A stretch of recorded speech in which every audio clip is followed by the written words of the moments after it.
요즘 도로를 가다 보면 전기차가 부쩍 늘었습니다. 기름값이 뛰자 연료비가 적게 드는 전기차를 사는 소비자가 많아진 건데 정작 전기차 값은 앞으로 더 오를 거라고 합니다. 왜 그런지 경제산업부 김영민 기자와 함께 알아보겠습니다. 안녕하세요. 안녕하세요. 오늘은 제가 먼저 질문드리고 싶은데 혹시 김하은 앵커 전기차 타보신 적 있나요? 저는 동승을 해본 적이 있어요. 운전은 아직 면허가 없어서 못하고. 근데 되게 조용하고 잘 나가는 느낌이었거든요. 값이 좀 많이 비싸더라고요. 그렇습니다. 테슬라의 보급형 세단 1년 새 가격이 500만 원 가까이 올라서 6,500만 원에 육박하고요. SUV 전기차는 8,500만 원을 넘어서 정부 보조금 아예 이거 못 받게 됐습니다. 여기에 항속형 모델이라고 하죠. 주행거리가 일반 전기차 대비 조금 더 긴 모델. 이거는 300만 원씩 추가 인상했습니다.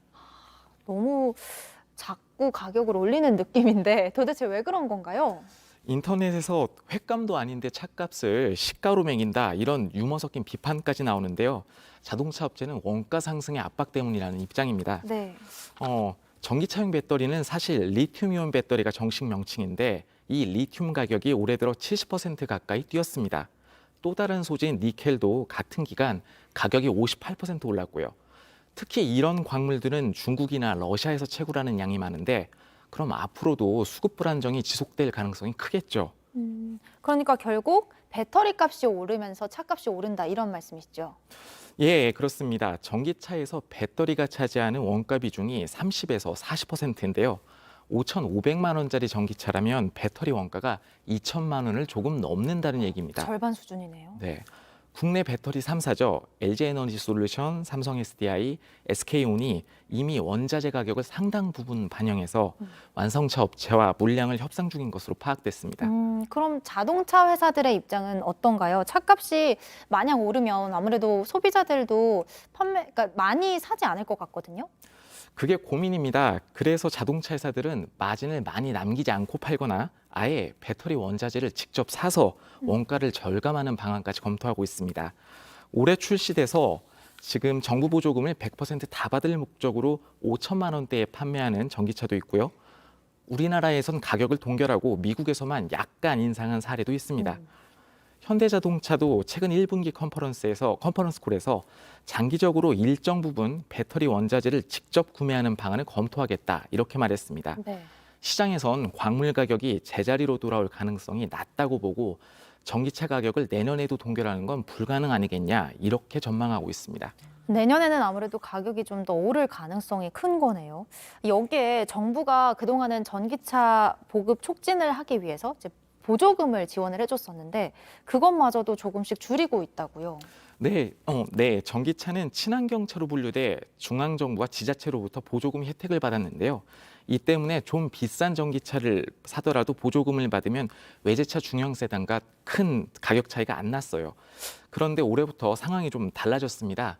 전기차 판매량이 많아지면서 네. 정부가 예산 문제 등을 이유로 보조금을 줄이고 있거든요. 지난해만 하더라도 6천만 원 미만 전기차는 보조금 전액 지급 대상이었습니다. 네. 그런데 올해부턴 5,500만 원으로 그 기준이 강화됐고요. 또 정부의 전기차 보조금 상한액 이거 800만 원이었는데 네. 올해는 100만 원 줄여서 700만 원이 됐습니다. 예를 하나 들어볼게요. 지난해에는 테슬라 전기차를 정부 보조금에 지자체 보조금까지 받으면 실제로 4천만 원대에 샀는데 네. 올해는 이거 불가능하다는 겁니다.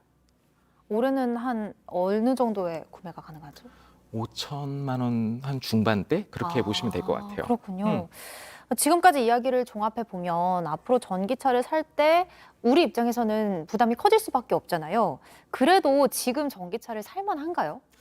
네, 살 때는 부담이 되지만 연료비 부담이 없다는 게 여전히 큰 장점이고요. 한 가지 팁을 말씀드리면 또 윤석열 당선인이 당초 올해 7월 폐지하기로 했던 전기차 충전 요금 특례 할인 제도 네. 이거를 자신의 임기 5년간 유지할 계획입니다. 이렇게 되면 현재 킬로와트 시당 충전 단가인 292원 정도로 계속 전기차 충전을 할 수 있다는 거죠. 네. 원래는 이게 400원대까지 오를 전망이었습니다. 아무래도 멀리 보고 많이 오래 탈 거라면 사는 게 또 메리트가 있을 것 같습니다. 하이브리드 차는 전기차처럼 뭐 이렇게 충전할 필요도 없고 연비 효율도 높아서 인기가 많은데 그건 어떤가요? 예. 앵커님 말씀하신 대로 전기차처럼 충전할 필요가 없는 데다 연비 효율도 높아서 인기가 많죠. 그런데 혜택이 점점 줄어들 가능성이 크다는 겁니다. 네. 원래 하이브리드 차에도 보조금 줬는데 이건 이미 없어졌고요. 그리고 늦어도 2026년까지는 개별 소비세 100만 원과 아이고. 취득세 40만 원 감면 혜택도 폐지될 수 있습니다. 아무래도 이왕 전기차를 살 거라면 최대한 빨리 사는 게 낫겠다 이런 생각이 좀 듭니다. 네, 지금까지 김영민 기자였습니다.